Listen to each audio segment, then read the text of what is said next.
This is the Man Up Podcast, a doctor's guide to men's health. Each week on our podcast, we interview the top specialists of the field on various topics in men's health. You have questions that you are too afraid to ask, we have the answers. This week, our episode is titled Mandate, How to Prep for a Doctor's Appointment. I'm Dr. Kevin June. I'm joined as always with my co-host, Dr. Justin Dubin. Justin, I just saw you this past week, and it was great, man. It was good catching up. We had a really good time in Miami. We saw a lot of people we hadn't seen in a while, learned some really fun stuff, and we made some really good content. I'm really excited. I know you are. I thought that was awesome, man. That was right? Awesome. Like doing live podcasts. Yeah, it's just... Yeah, I think you guys who are listening, you guys are going to really enjoy it. It was, I really felt like it came to another level when we were doing it, and great topics to talk about too. Oh, it was great. And you're right. Doing podcasts in person is just so much better. You know, we didn't have an official podcasting studio by any means, you'll see. But I thought it was pretty nice. Yeah, no, we made it work. And Dr. Paz's house was very nice too. So very beautiful. Yeah, but the other thing that we wanted to bring up is obviously, well, Kevin's always clean shaven. I'm a little bit more clean shaven. It is the mark of Movember, and we purposely picked today's episode to kick off Movember because one of the things that a lot of guys don't do is they don't go to the doctor, and that's one of the reasons why we started this podcast. And we are luckily joined by Dr. Jamin Brahmbhatt, aka Dr. B. He's the director of the PUR, the Pure Clinic, which is the Personalized Urology and Robotics in South Lake Hospital in Orlando Health. He's given a TEDx talk, and he's also the co-founder of the nonprofit Drive for Men's Health, which encourages men to take better care of themselves. And he's joining us, for this conversation about what to expect, how to prepare for your doctor's appointment, because a lot of people, they don't want to go. And when they do go, sometimes they feel unprepared. They're a little nervous. And he gives us some really great tips. And I think all three of us, we have a really great discussion here. Absolutely. Most guys don't even want to ask for directions if they're lost. Oh, yeah. So, we're getting, they're going to go to the hospital or they're going to go see you in clinic. And, I think a lot of times guys may even back up right at the end because they don't know exactly what they need to bring, how to prepare, or what they're going to even talk about. So this was a great discussion. I think it's something that's less often talked about. So I think that's what was also really great too, to kind of get it all out there and discuss it really freely. No, for sure. And in tune of Movember, No Shave November, we're really advocating for men's health this month. We're talking prostate cancer, testicular cancer, mental health, all of these things that you should be addressing that most guys are not addressing are really going to be highlighted this month. Obviously, this is just this talk is talking about, your doctor's appointment in general. It could be a men's health appointment. It could be your primary care doctor. Obviously, we're talking about urologists and seeing a urologist, but it is applicable to almost any doctor you see pretty much. So it's really important. And we're stressing this episode because this is where you get started on your pathway to helping yourself, making the appointment, seeing the doctor and telling them your story, because we cannot help you if you don't help yourself by really coming in and talking to us. That's well said. I mean, we're trying to trying to get that information out there right now. You're either listening to it in your car, you're watching the YouTube, but that information only goes so far if you don't get into the doctor's office. That said, we're also taking some side bets. I personally think I'm going to grow some more facial hair than Justin over the course of this. So we'll see in a couple episodes. We'll see where we stand on that. But, I think I'm heavy favorite, so we'll see. I think all right, so this is literally day 2, I think, of us being clean shaven. I already have a 5 o'clock shadow. I think Kevin has. I look the same as I have for. It looks like you haven't shaved in the 2 months. Like that's the same. But I have to say, we posted on our social media. Make sure you are following us.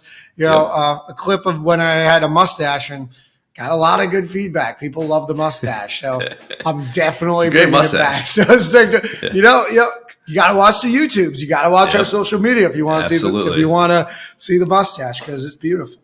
So. Absolutely. Well, you want to jump right on into this great interview? Let's do it. All right, guys, enjoy the episode. All right, so we are now joined with Dr. B, and he's going to answer some really important questions about, trying to get guys into the doctor's office. So, Dr. B, let's just set the stage. First things first. How do guys even make an appointment? Where do they start? Well, there's many places to start. It kind of depends on what the guy's problem is, right? Like, you can't just, actually, to be very honest with you, I have guys in my office that may hear about me from this podcast or other things, and they'll make an appointment for everything men. Like, they'll be like 25 years old. Can you do all my screenings, etc.? I think the most important thing is you should know who you should go to. Like, it may be great to come see Dr. B or Dr. Chu or Dr. Dubin, but we're urologists at the end of the day, so we're subspecialized. So we may know a little bit about the heart and the lungs.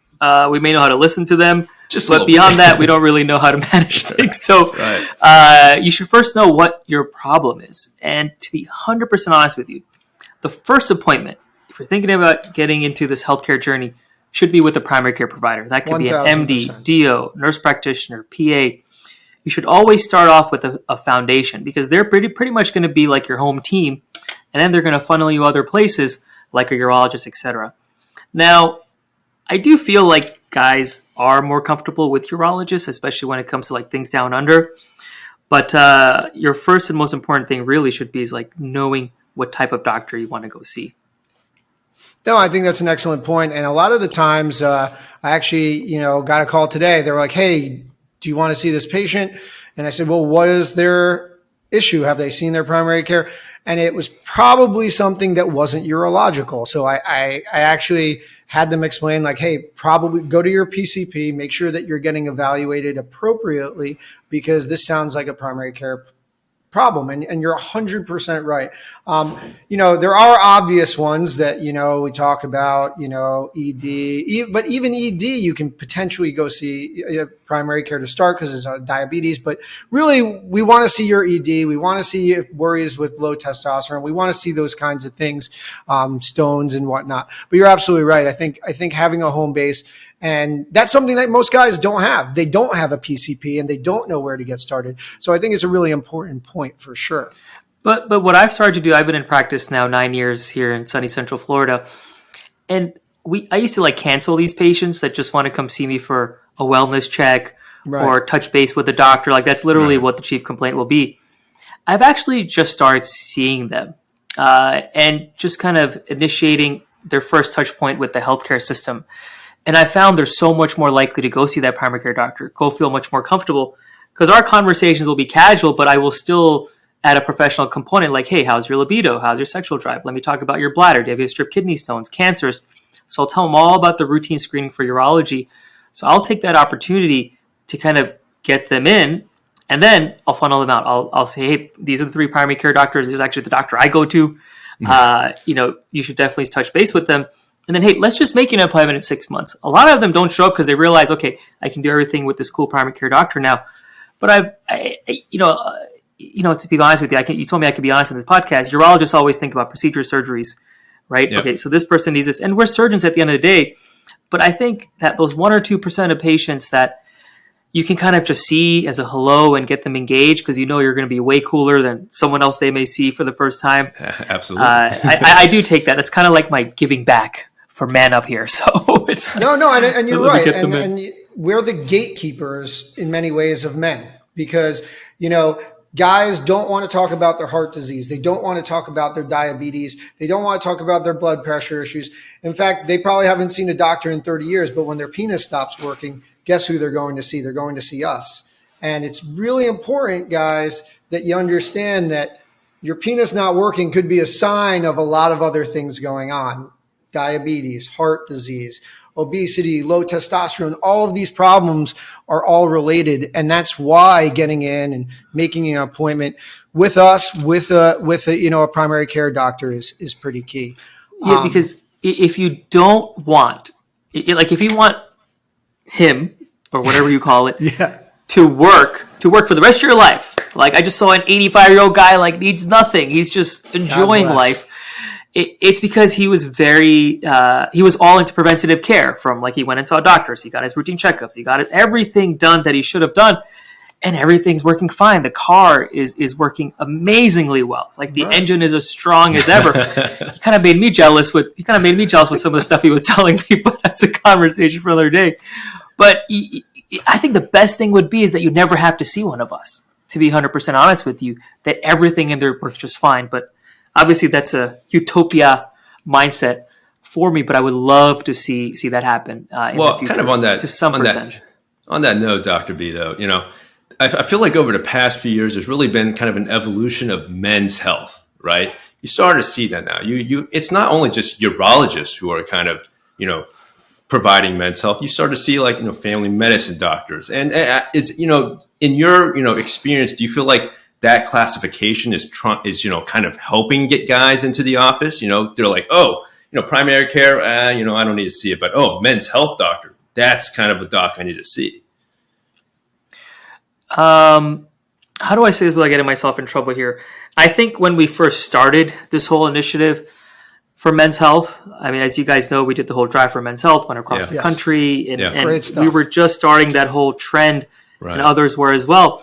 But I think in 2022 or whenever this will air, 2023, men's health, I'm a little concerned about that terminology because everyone's tagging on to it. You have these online companies promoting men's health and wellness. You have these shops that distribute testosterone and do like injections and all these other crazy things for erectile dysfunction, charge thousands of dollars, calling themselves men's health clinics. Absolutely. And then you have disappointment when they come and see me and expect a full, thorough men's health clinic. And it's just really focusing on one part of the body. So I think it's great. I wish people would not use it so much as for marketing, but really think about how can I truly take care of this man when he's coming in. But hey, if it's working for society and it's getting guys talking, then great. But I am a little bit concerned about overuse of that terminology and then finding disappointment in our patients. But I don't know. What do you guys think about that? I think overall it is good. But you've been in the biz longer than we have. I think overall it is good. And I think that I agree 100% with what you're saying. There is an absolute abuse of it. And I think this is kind of going into making the appointment aspect is you have to do your research. You have to understand when you're looking at a men's health doctor or a men's health clinic, who is it that you're seeing? What is it you're going to see them for? And what services are they providing? Because, we've seen this, especially in South Florida. Kevin's been trained with me in South Florida. We see guys who go to a men's health clinic, as you've said, who aren't really aware of what's going on. They're given a medication that makes them feel good, but they're paying cash, they're paying a lot of money, and something bad probably happens. And that's when we see them in the emergency room or something like that. Or you see them and then something else. Well, you may, because you guys are starting practice. Fortunately, you do not take as much. Winning. It's true. So it's good and bad. But I think that we need to push this level of education for our patients where we're at a point where we're starting to have guys more interested in their health and try to be more active, especially amongst the younger men, I think. But we need to make sure that they're really informed of who they're seeing and what their goals are before they step into that appointment. And that's kind of going with all of this discussion of what doctor are you going to see? Are they a doctor? See if they're a nurse practitioner. See what services they provide. And does that align with your goals, right? You can't go in blind. Yeah, so what I tell my patients is I see a lot of like high-end professionals and statisticians and people that like just bring piles and piles of, Dr. Google stuff. So let's lay the foundation with the statistics. Guys, this is why, whether it's men's health as a terminology or your partner dragging you in, you're going to live 5 years less than your female counterparts. You're twice as less likely to go see a doctor when you have a problem. When it comes to the top causes of death in America, you're going to die of, some of the stats have changed since COVID, but 8 or 9 out of 10 of them, you're more likely to die from them. Mental health, suicide, depression, all those things, you're much more prevalent to have a problem with. So that's why I think it's kind of like we're at a very critical point here that we really do have to make our health a priority because, we're more likely to become extinct way before our counterparts. I hate to be so dramatic. I've been watching a lot of weird Netflix shows lately, but that's the reality. But what we've realized is during our drive for men's health is guys really want to engage healthcare, but there's problems with the appointment system. There's problems with not understanding, the piles of paperwork and why they have to do it. Yeah. There's problems with the whole process in there, and I'm sure we're going to talk about it. But I think I can't get a guy in my office, but what I can do is make sure they have a pretty amazing experience, or make that experience easy for them so that they're hooked. I think you made a great point there, actually. For us guys, it's like one barrier, and then we kind of just like push it off. It's like, oh, that appointment 100%. didn't work out. Well, it is what it is. I tried.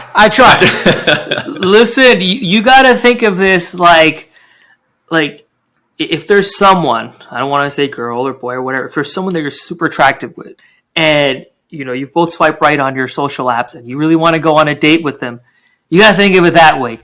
Yeah. You want to get that date, and then you want to get a second date, third date. So I always tell my guys that still just don't get it, like, listen, think about this like as the most, close your eyes, think about your dream partner, and think about that date and everything that you would do, the persistence that you would have, do that. And the persistence first starts with getting that appointment or that date.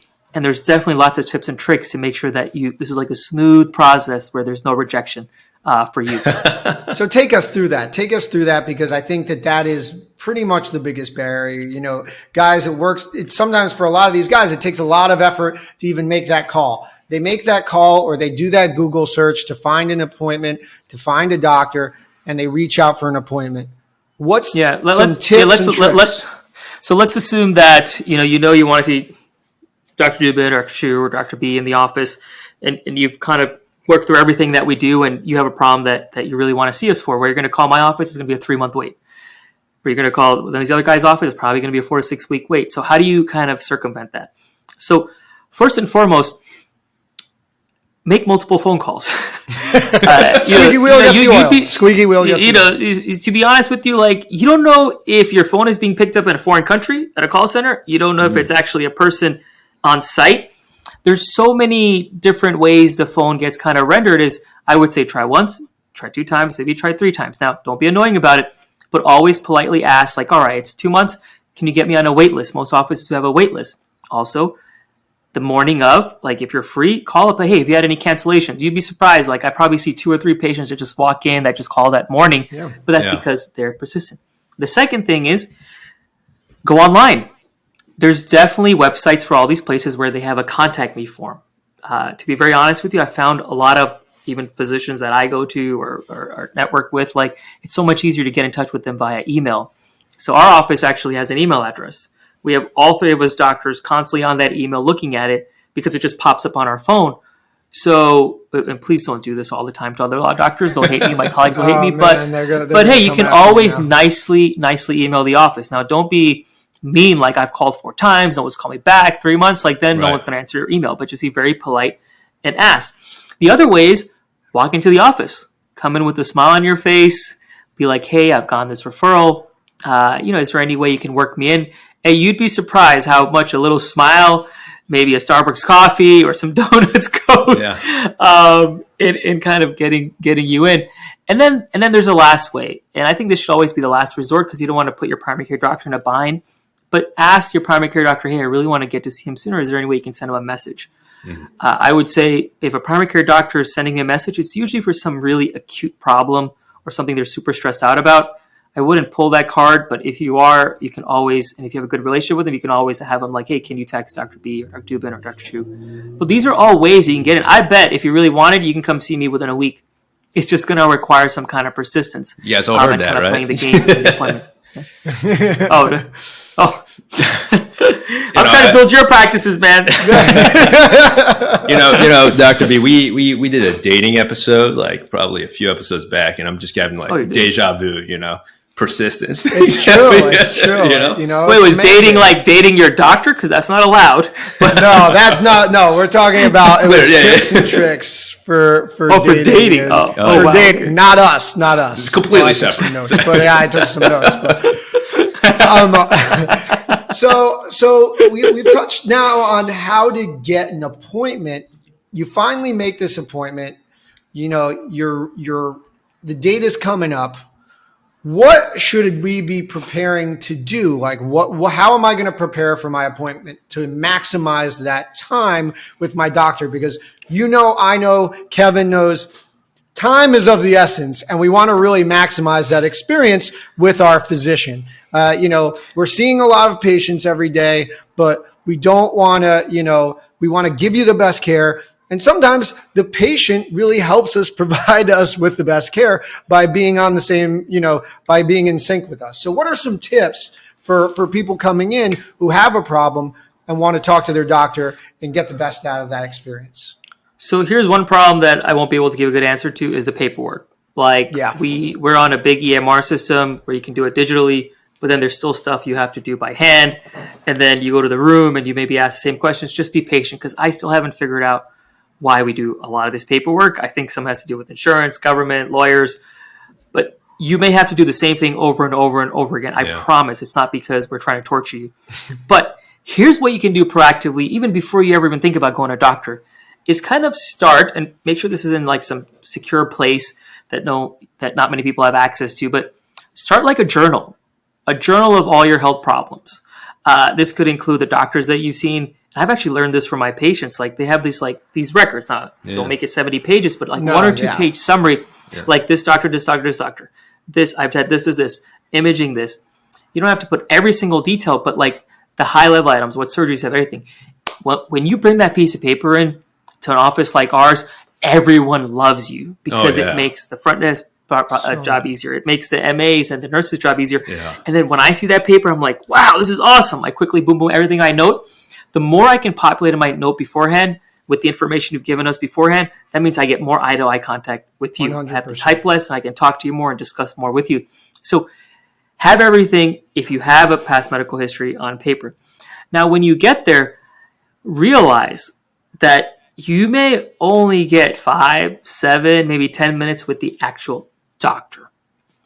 You're probably going to see about 5 people before that. You're going to see the front desk people. You may see the MA, and then you may see like a scribe come in. You may see like 4 or 5 people come in beforehand, and then eventually the doctor comes in. So a lot of your stuff will be pre-populated, but when the doctor comes in, one thing I would do is have a list of questions that are already in your head. So you can give that to them beforehand, or just make a list of questions. Bring a pen and paper with you, or put it on notes on your phone. And that way, like, you're not sitting there like, you'd be surprised how many times I'm ready. I've signed the note already. Doctor, one more thing. I filled out a form about erections, and you didn't really ask me about it. And I'm like, it's just because he already had 7 other things I was taking care of. But if you have something you want to talk about, like, have it there so that we can kind of talk about it. But I think the best prep is kind of journaling your entire medical journey as best you can, and then kind of, when you're there, like, it's there. Like, it makes your job easy, my job easy, which is a win for both of us. But I don't know. What do you guys do? Like, what do you guys prefer? Dude, I completely agree with you. I think a lot, everyone's got time constraints, right? The doc's got time constraints. The patient's got time constraints. And so you want to make that time as effective as possible. So I think the things you pointed out, the health, making that journal, 1 to 2 page sheet that has all your pertinent information, and then having the focused questions that you want to address in that visit is fantastic. Because, a lot of times I remember through residency, if you don't have those things, you just get lost, a little bit of lost, things go there. And then the patient, at the next visit, it's like, I didn't get those questions that I wanted addressed at the last visit. So I think those 2 things that you point out, just, fantastic. And that's what, every patient should do when they come and see the doc. Yeah. And I think it's important that patients are aware of themselves in many ways. I saw a patient recently, older guy, had a lot of problems. And he understood that, when we look into the chart, someone who's an established patient in our system, they have 1 million medications, 1 million surgeries, 1 million medical problems that I don't know what's what in the chart. The guy came in, he had a printed thing of medications, what recently happened to him. And it just helped me direct the conversation right away to what I knew he could do, he couldn't do, what I was going to ask about. So being aware of your situation, where if you do have a lot of problems and you want a specific thing acknowledged, make sure that, we understand that that's the thing that's your priority. And we're here, like Dr. B said, we can solve multiple problems at a time. But if there is something that's the number one problem and we leave the interaction without us discussing that, obviously we want to do what's best for you, but it is a two-way street, and we want to make sure that you're expressing your desire for that issue. And listen, two things. If you don't speak English, or if you have a foreign language you understand better, let the office know beforehand, yes, so that they can have a translation service there, or they can have an individual there. Like, to be honest with you, I'll open fully. Ironically, we're saying this in English, so someone who's listening will not really understand. But I heard this podcast is global, man. You guys translate it with a little tap on the button. No, but it's very important. It's very, very important, dude. The most embarrassing moment I had was I was in with the patient, talking to him, and he was acknowledging it. Yeah. And then towards the end, he's like, translator? I'm like, dude, I just spent 20 minutes with you and you said yes to everything. Oh my God. So make sure that, and the other thing that brings me to it, if you have a significant other, bring them with you. Like, yes, if there's someone that's dragging you to there, make sure they're there.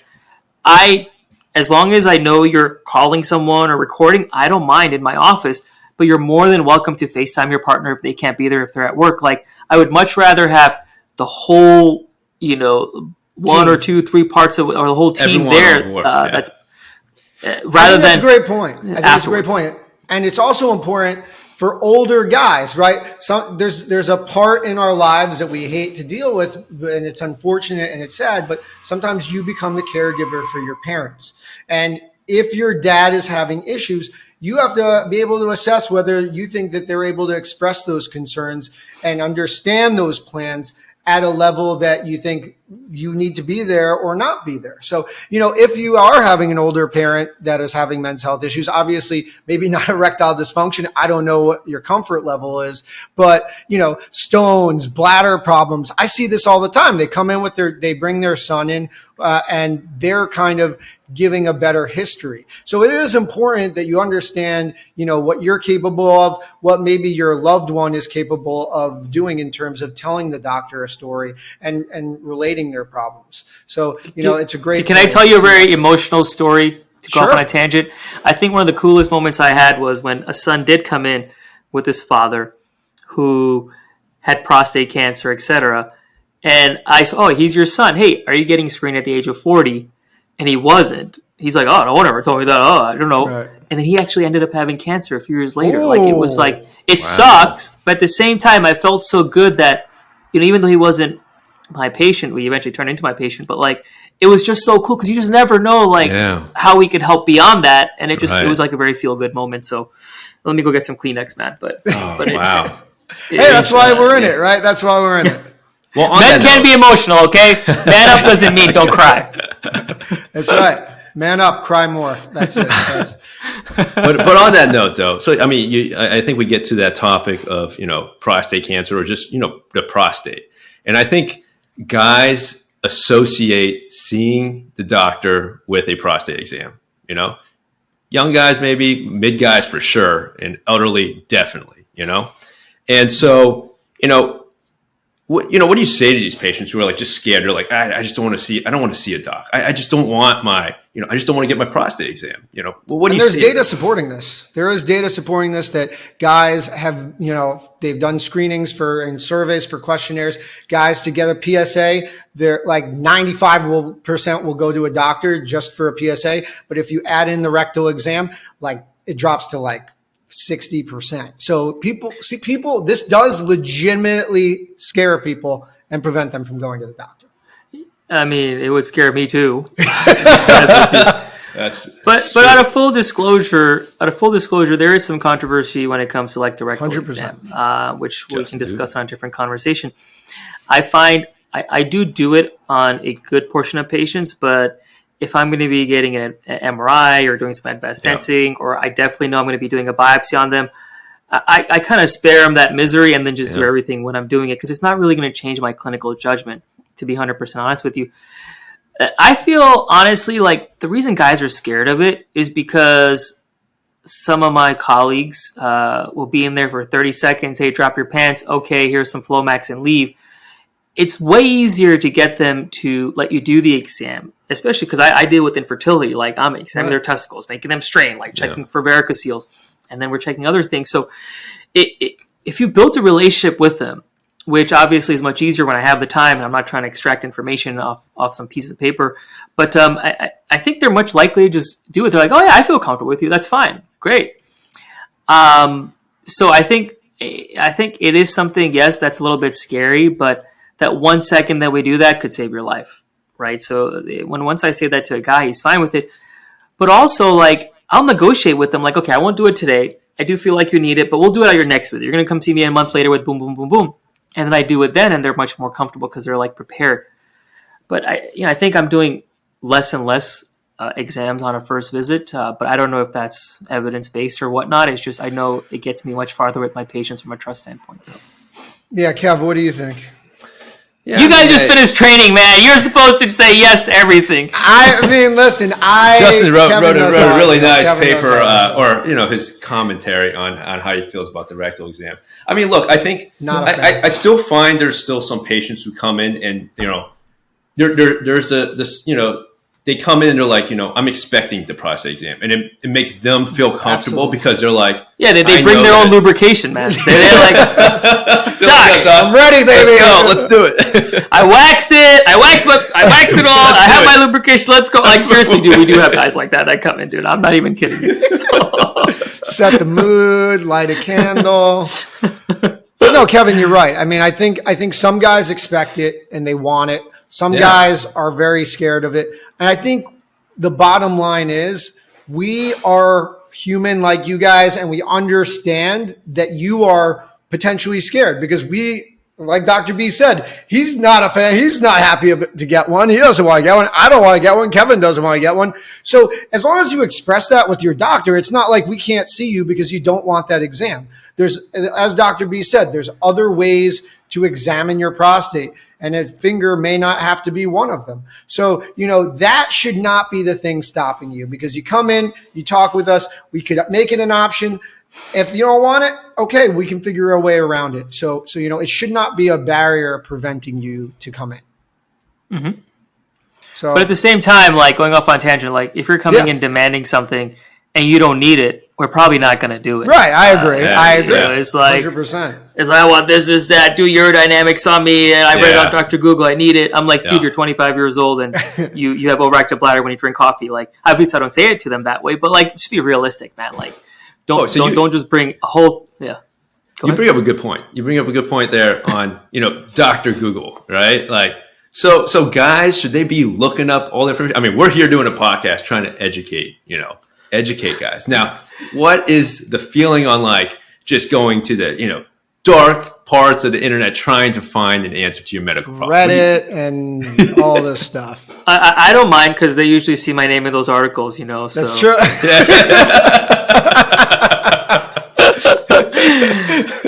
Kidding. I'm not as cocky as you guys are making me seem right now. But I actually like guys that go and do some research beforehand, because it's always like I always ask my vasectomy guys like, how much do you know? That's like my base, and half of them have no clue. They're just there.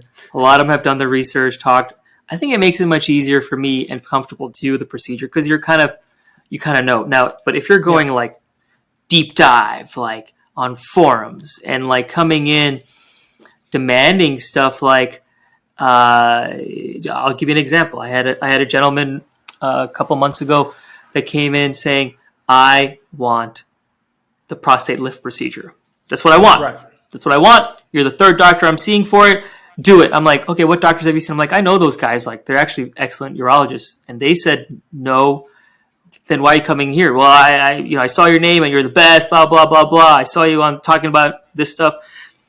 And this guy had 120 gram prostate, all these things. And I'm like, I was a third guy. I said, I'm not going to do it. Like, it's one of those things where if don't force certain things because they're not going to work for you. Don't just do it because you read some marketing.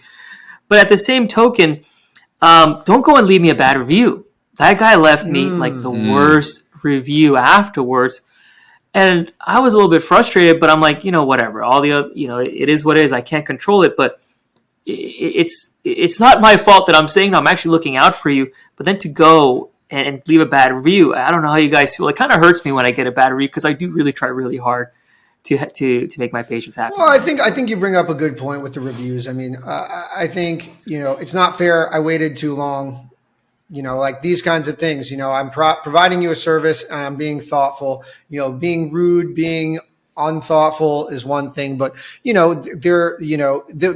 reviews are there for a reason, but you have to be conscious and you have to be thoughtful. This is something that reflects on us. But just to go back to what you were saying about the demanding patient, like the one you're talking about, I think it's very interesting. It feels almost full circle to this men's health idea and the clinics, because the places that you can walk into a place and demand something and they say, yes, no problem, you should probably walk out of that place and not go there. That's probably not the right place for you to go, because they don't want your health. They want your money. They don't want to help you. They just want your money.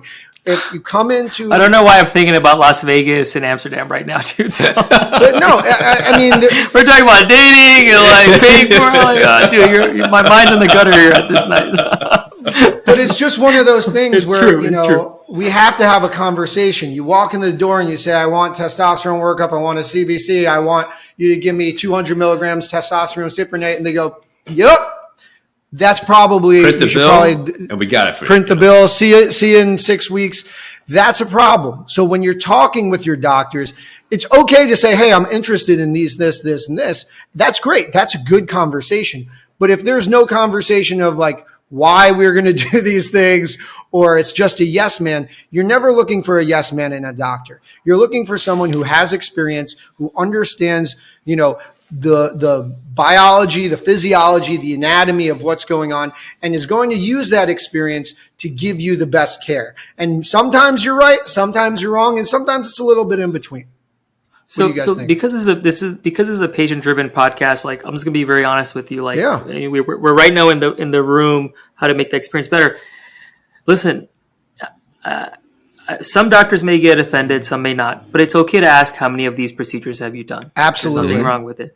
Great question. Okay to ask about industry affiliations. I think that's perfectly fair game. Mm-hmm. Like, is there some bias in what they're recommending? And it's also okay to get a second opinion. There's nothing wrong with it. If you don't feel comfortable or if you want to think about it more, you get a second opinion with someone legitimate. Not some online portal or Dr. Google. So these are very sensitive topics when I'm doing more physician to physician stuff. But I think if this is patient driven and we're talking about success for your visits, there should be nothing wrong with doing that. Now, I would love to hear both your opinions on that, because you guys are just starting your careers, right? And then it's kind of like, where do we go? But I think it's very important to build that relationship and answer those questions honestly. Yeah. I completely agree. I mean, I think it's in the interest of, both sides to be, full disclosure, and so that way the patient can, make their own assessment, and, it's really shared decision making at the end of the day, and so it's not me as a doc telling you, this is what you need to do, this is what it is. No, it's a conversation. We talk, we chat, we try to, I learn about you, you learn a little bit about me, and, basically come to a point where we have an agreed upon treatment. And if, understanding what my industry background is, or where I, may be sponsored by, I think that's important for the patient to know to make their decision. You agree, Justin? I think that's very fair. I totally agree. With the second opinion, I go back to, I think about the Curb Your Enthusiasm episode. I don't know if you saw it, where Larry David has to go to an orthopedic surgeon and he didn't really know if he liked the guy's decision. So he goes to get a second opinion. And in the episode, the first orthopedic, kicks him out of the office. He's not helping him anymore. And it's just a very funny situation. But the truth is that's not the issue. In fact, if you're more than welcome to tell us, hey, listen, I know this is going to sound weird. I'm thinking about a second opinion.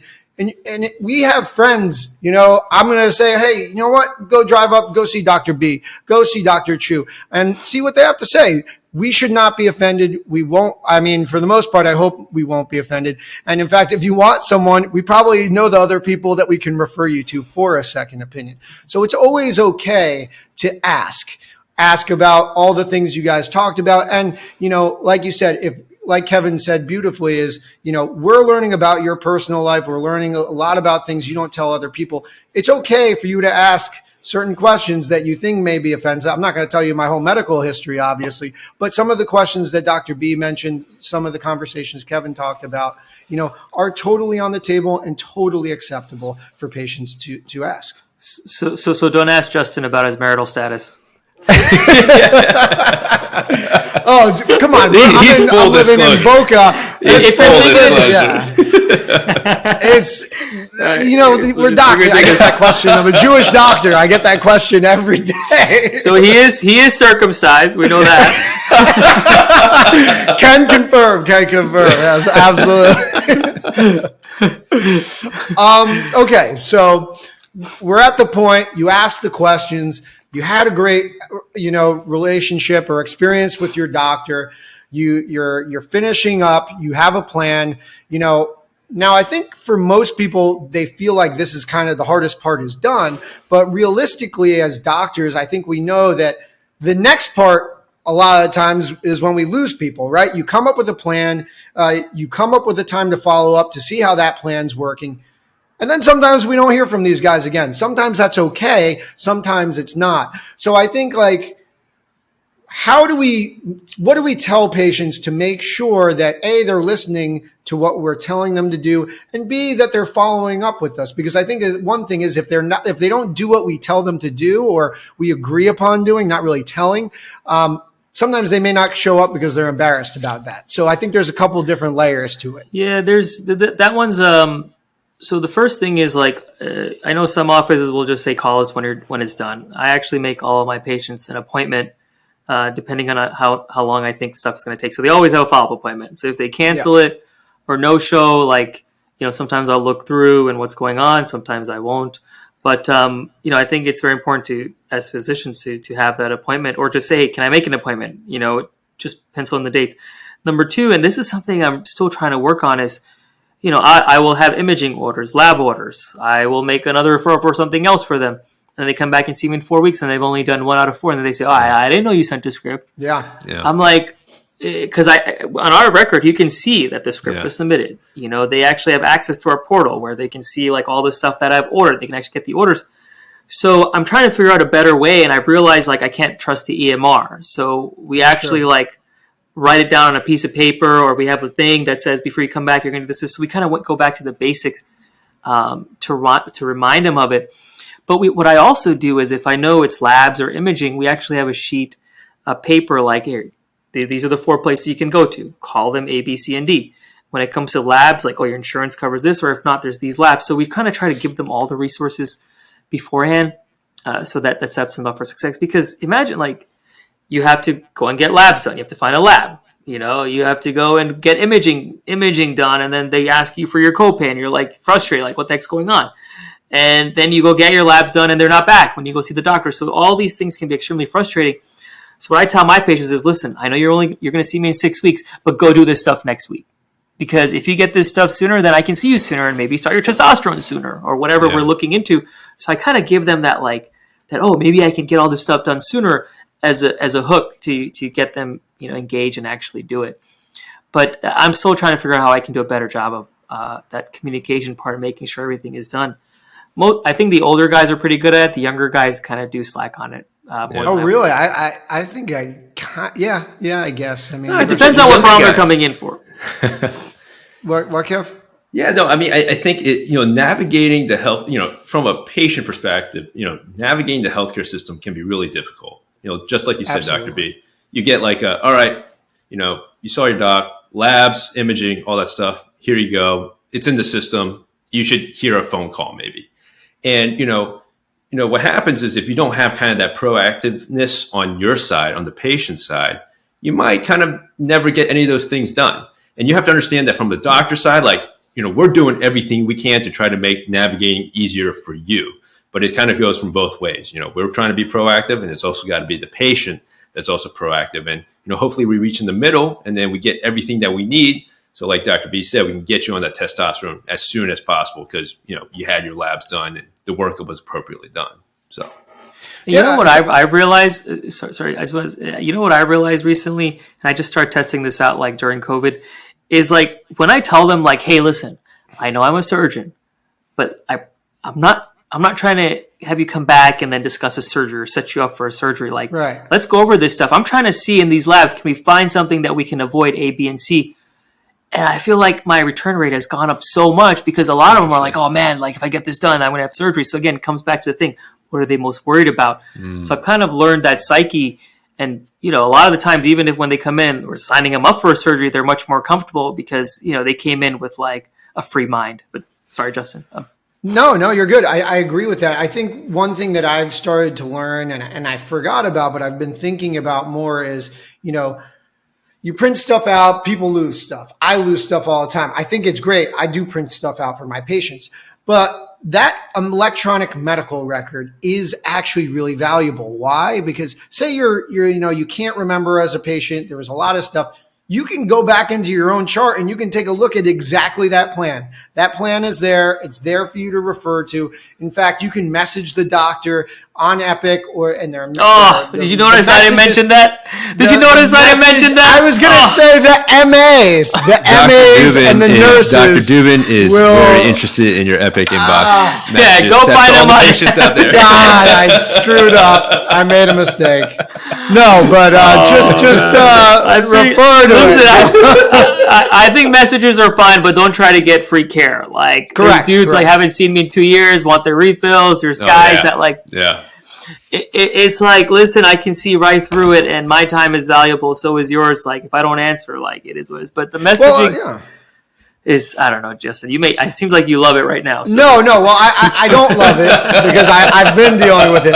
But I think what we have to talk about it because we have to patients have to understand what's going on, right? So I want them to understand that you're seeing 20 patients, sometimes more a day, and we want to answer your questions on the EMR.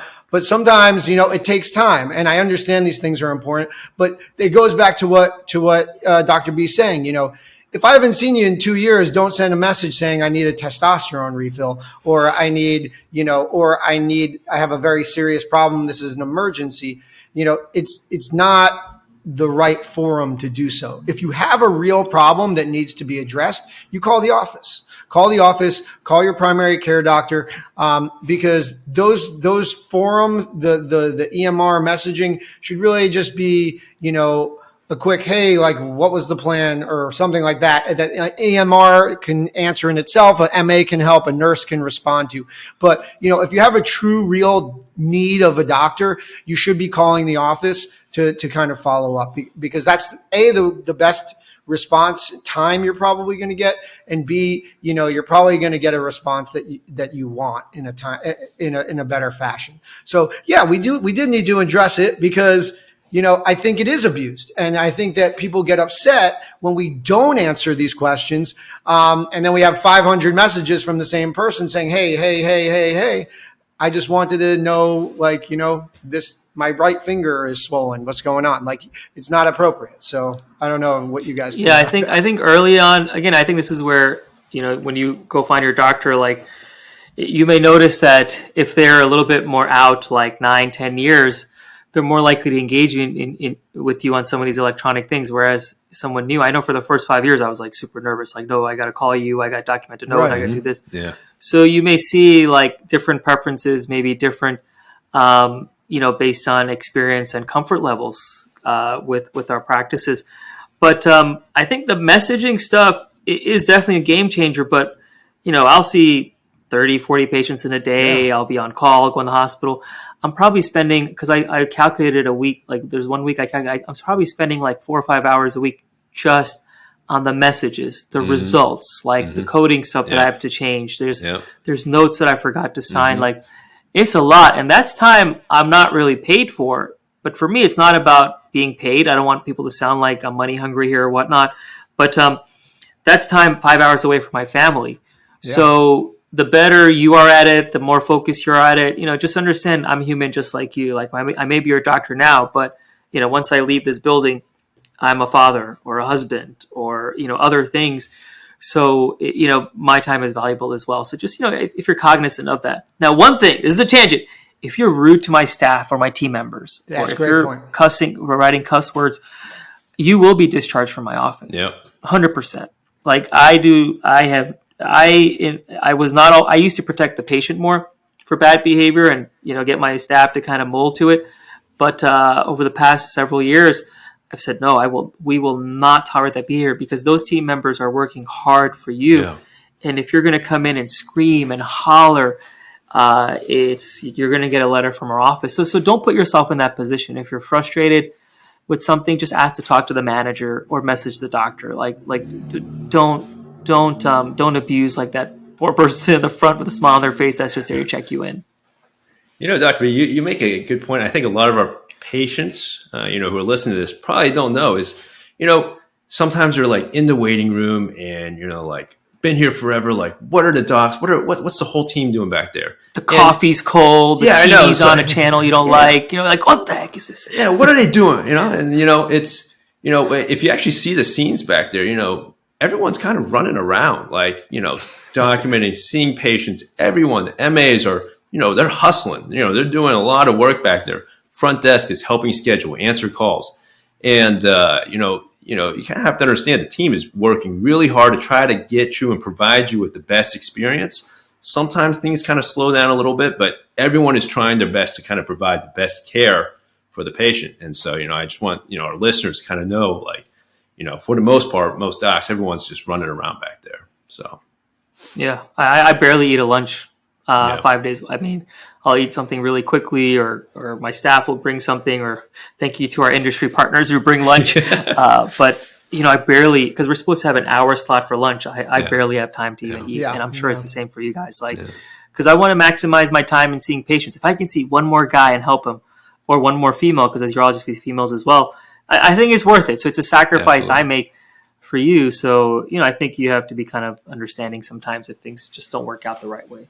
Yeah, listen, it's healthcare, right? Like some stuff may not happen for one patient. It may be a bad situation. We need to spend a little bit more time. That may delay a little bit of the day. But, we're there for you at the end of the day. And, being patient, it's going to go a long way because we're going to see you and we're going to give you the time that you need. So it's important. And I think that, respect deserves respect. Kindness, brings kindness, and that's a reflection, hopefully, of the kind of care we would give back to you if you treat us with respect and our staff with respect. Hey, listen, and here's a little tip or trick to get more time with a healthcare provider. Like in my office, people love seeing the nurse practitioner way better than me, especially for follow-ups, because she takes her time. She has 30 minutes with these patients, like. And it's conversation, relationship building, like, so you don't have to see me every time. Like, it's okay if to ask to see the nurse practitioner or PA, or if I say, okay, next time see them, there's nothing wrong with it. It's probably because like you're on cruise control. So there are other ways to get more time with the provider. Because to be honest with you, like me and my nurse practitioner, we're like a team. And she knows probably way more than me by now, especially when it comes to genetic testing and some of these random things that we have to order on certain things, because that's what I've tasked her with.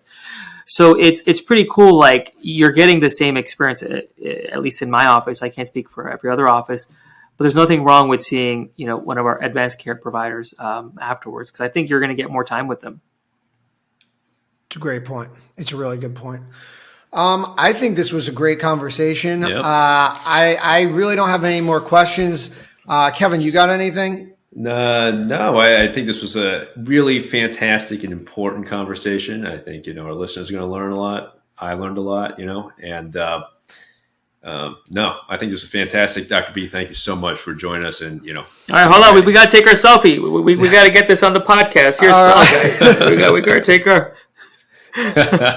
No, one last thing. I know what you're trying to hear. Thought, please, listen, final thoughts is it's always okay to ask for samples. It's always okay to ask for discount vouchers, especially when it comes to medications. It's always okay to tell us if you have some insurance issue or something's going to be very expensive. There's alternative things that we can do provide or recommendations we can make. It is not a good thing to be mad about your copay because I have nothing to do with that. I don't see any of that money. And it's not okay to be upset with the big amount you may see on your bill. I, as an employed physician, probably see pennies of what you see on there. So I'm not driving a Lamborghini, and please don't assume that, and please don't ask me that when you see your bill. But I think it's been awesome to talk to you guys, and I appreciate this opportunity. And hopefully we can get some more men to man up. Yeah, for sure. All right, guys. Thanks for listening as always. Any questions, comments, concerns, feel free to email Kevin or I, or message us on our social media platforms. Oh, Dr. B, where can everyone find you, by the way? You can find me in Orlando, Florida. No, I'm just kidding. Yeah, I mean, you're not wrong. I'm not going to give away my home address. No, I am on social. I am on social media. On LinkedIn, it's more professional. Master of LinkedIn, true master. No, I wouldn't say. It's at every social platform for me is Dr. Jamin B. DrJaminB. I have our office website, purclinic.com, and then I have my personal website, jaminbrahmbhatt.com. But overall, you can find me anywhere, and you're welcome to message me through here or message these guys. We're here to help you guys out as best we can. So if there's something simple that we can kind of help facilitate for you, I'd be more than happy to. Awesome. So that's where you can find Dr. B. You can find Kevin or I, Justin Dubin, MD, on all platforms. Kevin Chu, MD, on all of his platforms. You can find Man Up Pod on Instagram, TikTok as well, Twitter as well. Kevin, what's our website? www.themanuppod.com, and also YouTube. We are on YouTube. YouTube, we are very big. We're really going to start pushing the YouTube. Yeah. This is recorded on video there. And you can listen to our podcast. And wait, Justin, I think people can find you on Hinge and Bumble. Actually, I'm off Hinge and Tinder. JDate. The list goes on. I know this is going to be edited out. Honestly, I'm going to keep it in. We're going to keep this in. I don't really care. I don't care at all. That's fine. You guys have been awesome. For Kevin, Dr. B, and me, thanks for listening. Have a good one, everyone.